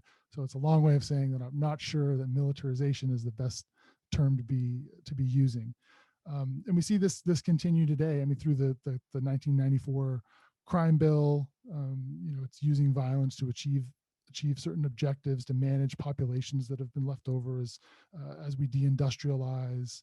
And then today, if you go into a city and you see these cooperatives between business leaders and the police to make sure that certain people don't come into certain parts of the city, to push homeless folks, people without homes, out of certain areas, to maintain, to control a gentrified area, to keep it gentrified. This partnership to achieve these goals of people in power. And I think that this idea that they are separate institutions, it's something that's reinforced both to pacify the population, to say, hey, look, you're not those people in Iraq or Afghanistan that we send soldiers to. We have police. They wear different color uniforms. They look slightly different, and also based on the fears that the people who were organizing these institutions in the beginning had, that their power could be threatened by a military force, in the 19th century. So I think the idea that they're separate institutions is something that we've created so we're less fearful of the fact that we have armed men and women roaming our streets and compelling us to behave the way that people in power want us to behave. So I think I that's how I sort of see it as a policing scholar. But I saw this connection in my lived experience as a police officer and as a soldier. So I joined the Army right out of high school. I was later drawn to policing just because I knew it would be an easy transition. As a working class kid, I knew I could make a good living. I didn't have a college degree at the time, and I knew that the skills I'd learned as a soldier would be an asset in the testing process and in the job application process and in doing the job. I mean, at the academy, we were evaluated on three things: PT, so your physical fitness scores, your shooting ability, and your ability to take standardized tests. So it's basic training. It's advanced training that you get in the military. It was the exact same thing. When I got there, we were taught to march, to act like soldiers. It was the same thing. Then when I went to my squad, my partners would be with me on the street for a year in Phoenix policing, and then they would be gone for a year with their reserve military police unit, carrying out similar duties, tracking people down in Iraq and taking them to holding facilities, carrying out basically the same job function, but wearing different uniforms depending on the date. So how did I manage? So this was easy for me to manage early on. Like I didn't see much of. I was okay with this because I I had a liberal view of the world. I thought, well, there's progress. Policing is it's something that we need to maintain order while society moves forward, and slow and steady progress, things will get better. Things are better now than they were 50 years ago, and they'll be better in the future. But that belief was really undermined, really brought into question by these larger social forces. So I was involved in a shooting and had to kill a person on behalf of the state as a police officer. And then shortly after that, we had the financial crisis. We had the economic collapse. And while I initially thought, okay, well, Barack Obama is going to, fix this, we're going to be okay. As time went on, I saw people washing up on my beat that hadn't been there before, people who'd faced economic difficulties and had fallen through the cracks and were now in the back of my patrol car. I got a pink slip saying, hey, you might lose your job as a police officer because of budget cuts. And then I was seeing the discrepancy between the accountability that I was dishing out to people in my beat as a police officer, and then comparing that to the complete lack of accountability that people who had created this economic disaster were facing.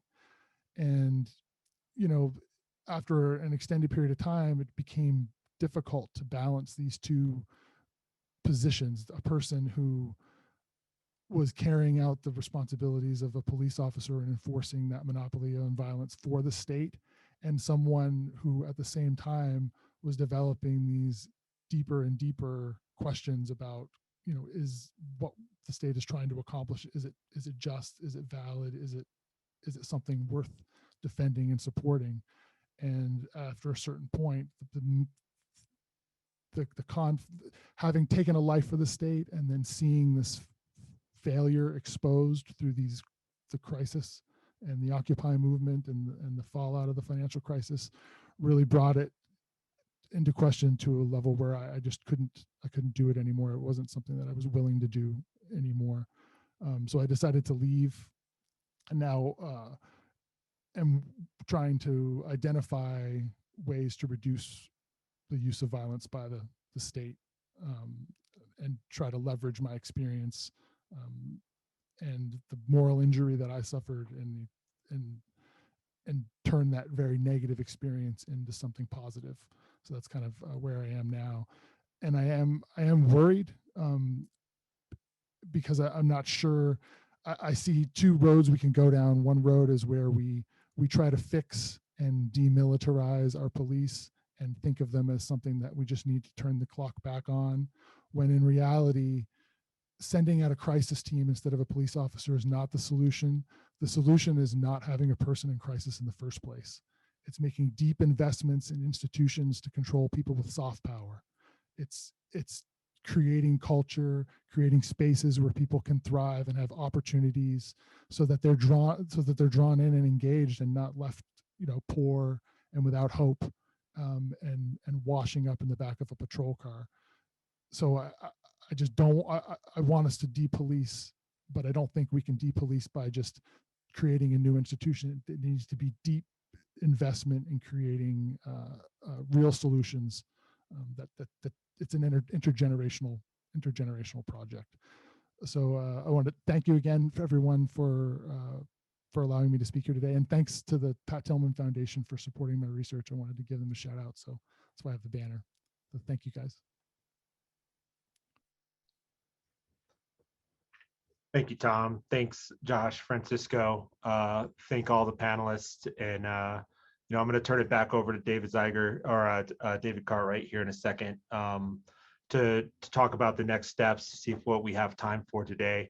But I just want to say that this was an important panel, that we have to keep on sharing our experiences, exposing the atrocities of war and of the war against our own people here at home, and do our best to raise these voices. So please share all this on social media, and share our messages so new folks can learn about the Winter Soldier hearings, the history of GI resistance, of the veteran movement, and that this could spread, and we could continue to learn how to treat each other better, and really hold our systems accountable. So I also want to thank Gabriel Chavon, who's an amazing journalist at The Progressive that helped me kind of organize some of the folks on this panel, and his research and writing, I think, is going to be very valuable. So thank you, Gab, and we will turn it back over to David and see what we have time to do.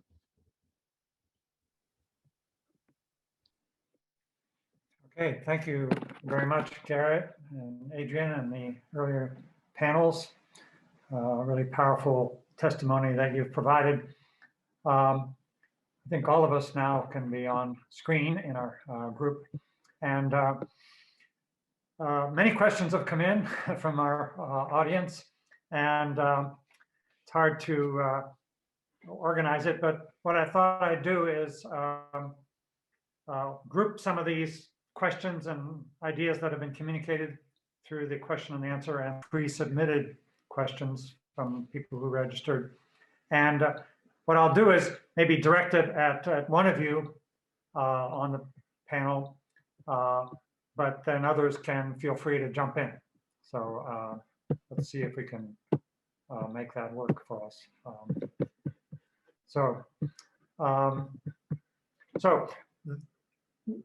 Several questions have come in around the idea of what can we as veterans do to mobilize for nonviolent social change, to work within the military and within these institutions we've been talking about, to counter the kind of fascist, white supremacist mentality that we saw on display on January 6th, and that is a general problem, as our panelists have talked about.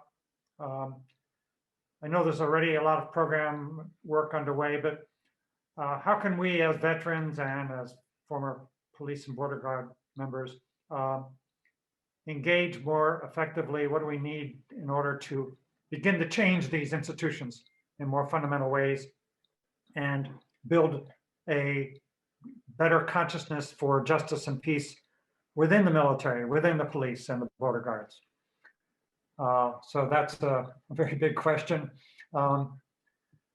Maybe I could direct it first to you, Garrett, if I might, because you're on the front lines of actually organizing to try to do these sort of programs, but then invite other panel members to join in, please. Thank you, David. Yeah, that's a big question. Obviously, you know, in Veterans for Peace, that's basically the game we're in. And you know, I feel like kind of evaluating the anti-war movement today. You know, we're in a period where we need to really build power, where we have to transition to modern day tools, to a modern day society. You know, I think have to learn how to work intergenerationally. And I think this panel is an amazing example of that. But, you know, we continue to speak truth to power. And that's one of the most important things we can do, is continue to educate the public. You know, I think we work simultaneously with an inside game, trying to pressure decision makers to create good policy, with the people in power to make good decisions. But we don't rest at that. We continue to build mass movement. We continue to take to the streets to demonstrate and express the power of the people, and our willingness to you know, create civil disobedience and obstructionist tactics to move forward. I think, you know, creating solid campaigns with achievable goals that build power is really important right now.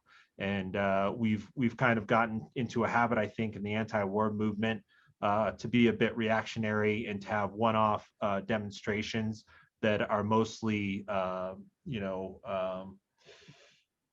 like just really performative activism. And we have to be smarter than that. We have to be creative, and we have to work together. And I think the second panel really brought up the idea of working internationally. And our corporations and our institutions have no problem crossing borders and taking advantage of cheap labor and exploiting people, use extractive colonialism and other tactics. And I think the peace movement and the social justice movements, we need to stop being so nationalistic, and we need to reach across our borders and start building power together as a global movement and not just a country movement. Raise your hand if you want to jump in. Hart and Susan. Yes, so speaking about the institutions, I feel like starting with the first one, education. Because in these college career fairs that where we table, it wouldn't just be the military, it'd be border patrol, police are recruiting in these schools. And I've been trying to work on the next step of organizing the students and the teachers so there's a sustainable options for youth group in the school, self-sustaining, bringing up new leadership from the students. That's at least my plan next step of starting with the institution of education, which, you know, feeds all those other institutions of oppression.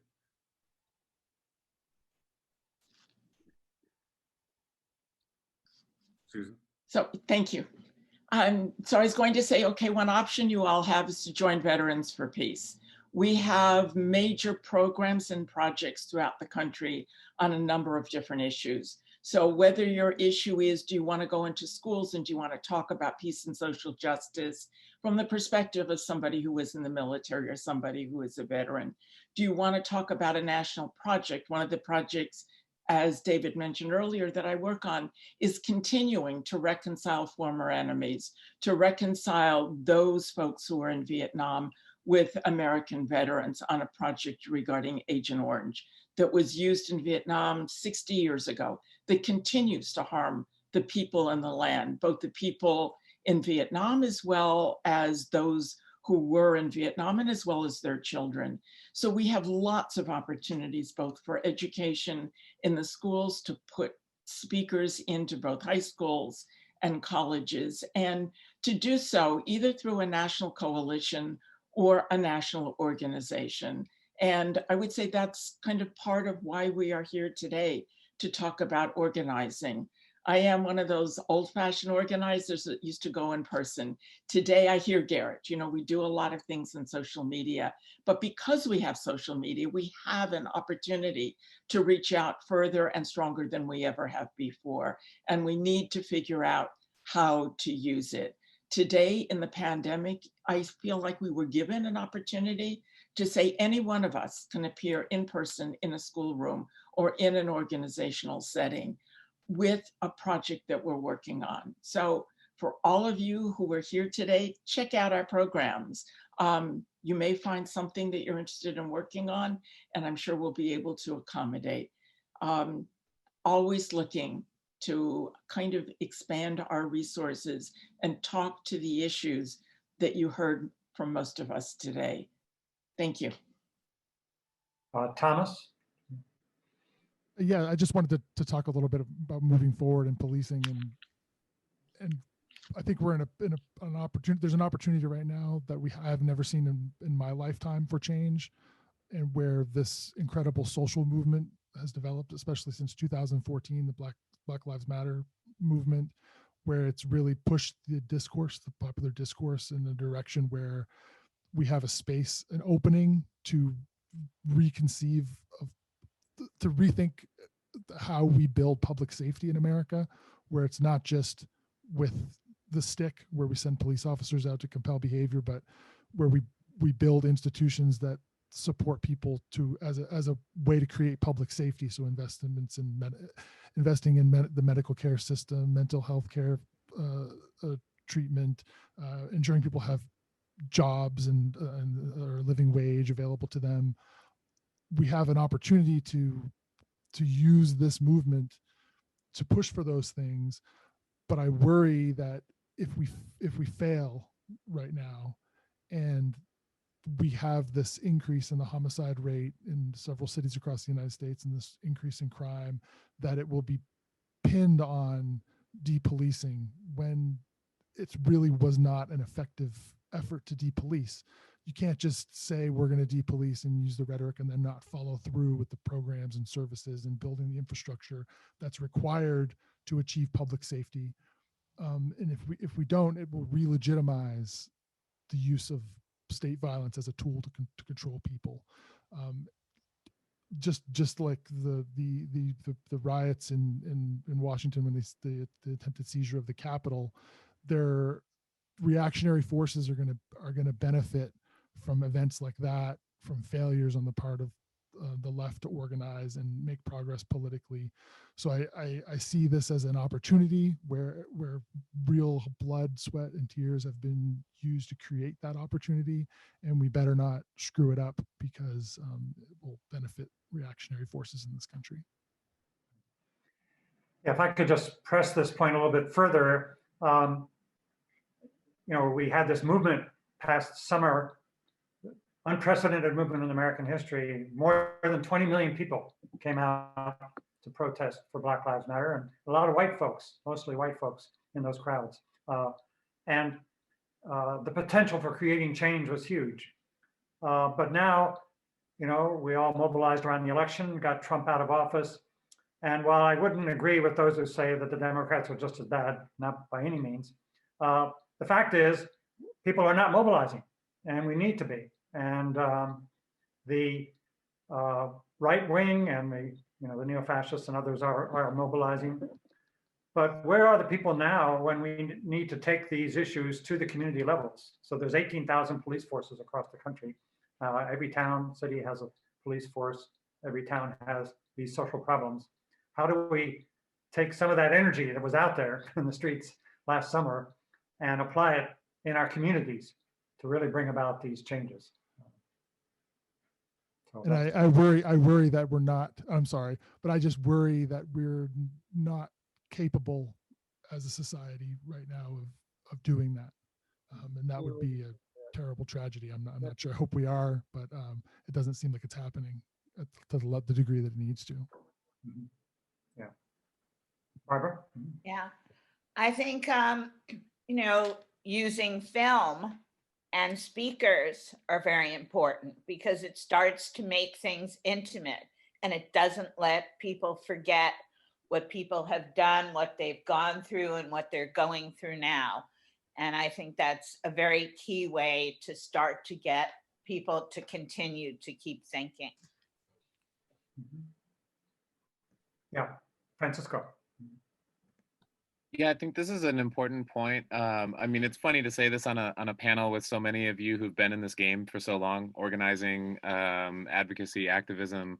When I speak to students, sometimes I tell them half jokingly, but also seriously, to like tell their phone, tell Siri to set a reminder every month to check in about, what's happening with kids in cages on the border, or people being detained on the border, and it's like a trite way of just stressing the importance of like sustaining our outrage around these issues, because I think outrage can feel very sort of mercurial. It burns fast and bright. But for anybody who's involved on these issues, in my work along the border, looking at immigration detention, like this is something that's been going on for a long time. It was expanded under the Obama administration. We watched what happened in 2018, the summer that people were really starting to pay attention to kids being kept in cages. That slogan, and then you look at what's happening right now, where there's almost like a rebranding happening of like, oh, these are temporary detention facilities or whatever. I think we have to push back like so aggressively towards that sort of like kinder, gentler rhetoric, because it's the same thing in different clothing. And I, to repeat what I said at the end of my talk about, sort of advocacy and activism, when we become engaged with the communities that are living through and dealing with these issues, most immediately in ways that are probably more immediate than ourselves, we have a a little bit of skin in the game, and we have some of these just like tangible reminders. So I correspond with detainees who are in these private detention facilities, and every time a letter pops up or a message from somebody who's been released pops up, that's my reminder to continue checking in and continue pushing and advocating around this issue. So I think that that involvement is essential. Yeah. Okay, another set of questions that came from the audience had to do with the question of post-traumatic stress.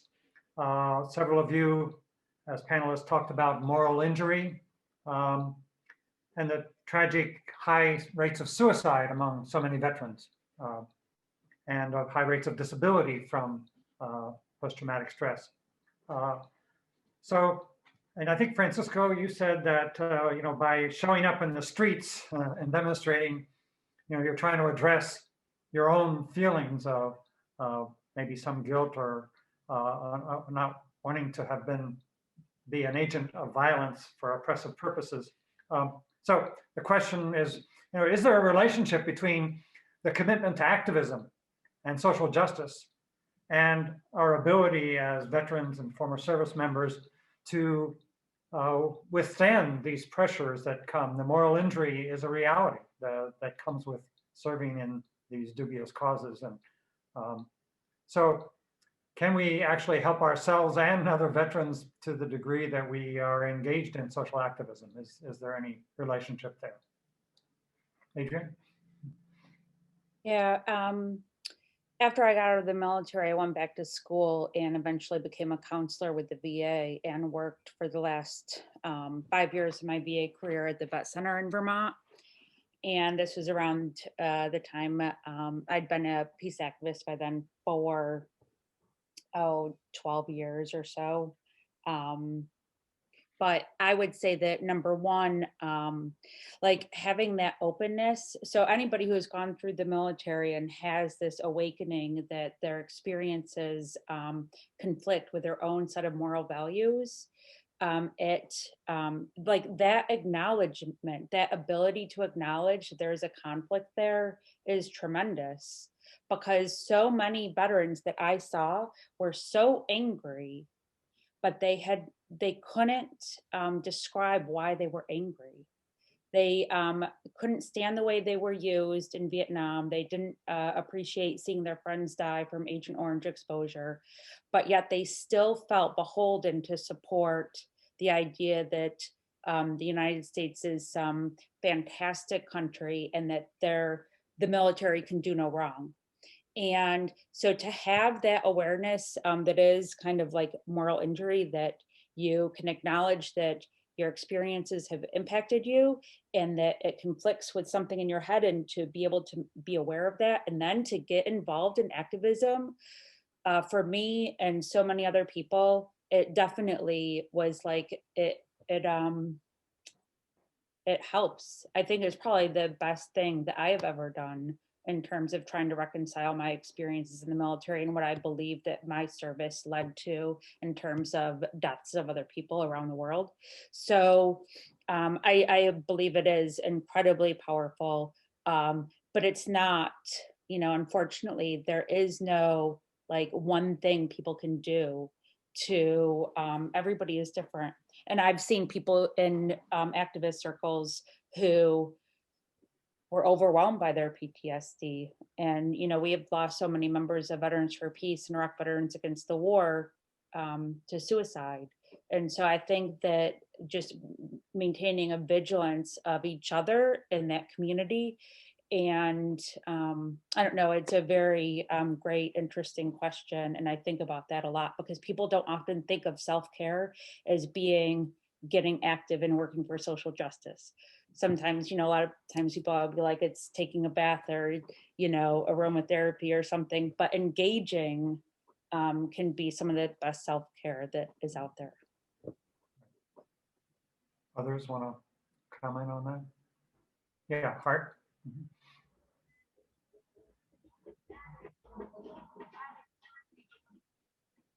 Hart. Oh, me. You wanna Okay. respond? Yeah, I'm rated with PTSD, and you know, I had PTSD before I was even rated too. So I mean, what does that mean, being rated or not? And a suicide survivor, and you know, I call it my crash landing, but I learned, you know, how to take care of myself because of the mission, the new mission that I picked up with all y'all. You know, I knew that this had to go on. I cannot afford to take another person out of this movement. And you know, it's you know, I haven't had a dark thought in probably over 10 years. You know, but you know, it's I still kind of now it's like, is somebody gonna kill me? You know, I have an open window in front of me right now. Y'all can't see the snowy Flagstaff wonderfulness. It's beautiful out there. And but you know, there's always that thought in the back of my head, somebody's gonna come up, you know. But I don't know. Maybe I'm kind of, I need to stop. Next. Well, I think the self-care and the bonding among us in the movement is important. One of the questions that came up, it says, is there anything about being a soldier that can help us in working for peace? And I often say to my own students that, well, one of the things that the military tries to tell you about is that you need to be disciplined, that you need to have strategy about what you're doing, and you bond together as a unit. And maybe we need some of that in our movements too.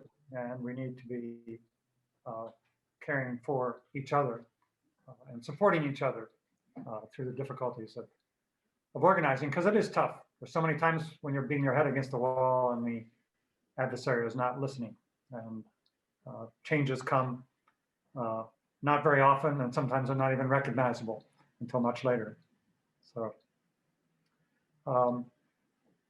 I think our team at Notre Dame has been doing such great work, and I think it's about time to close our conversation. But before we do, I wanted to express our real thanks for the Notre Dame team: Ann Reardon, Tim Checkley, Lisa Gallagher, our media people, Heine Heitziger and Ty Labors, and others who really helped to put this event together. For the panel, any last couple words or comments before we finish up for the day? For anybody, oh, sorry. Go ahead. I'll just finish real quick. For anybody interested in, you had some questions in the Q&A mentioning, you know, some of the groups that are doing this work who are directly affected and people of color. I pasted that in the Q&A, just a list of groups I'm familiar with in the Arizona borderlands area. So if anybody's interested, please scroll up in the Q&A and copy and paste that list before the window gets closed. Also, too, I wanted to say I love it that 179 people have stuck with us to the bitter end. So that's good. Indeed. Thanks. Thanks to all of you in the audience as well. You're part of this conversation, and we're all part of this effort together. So.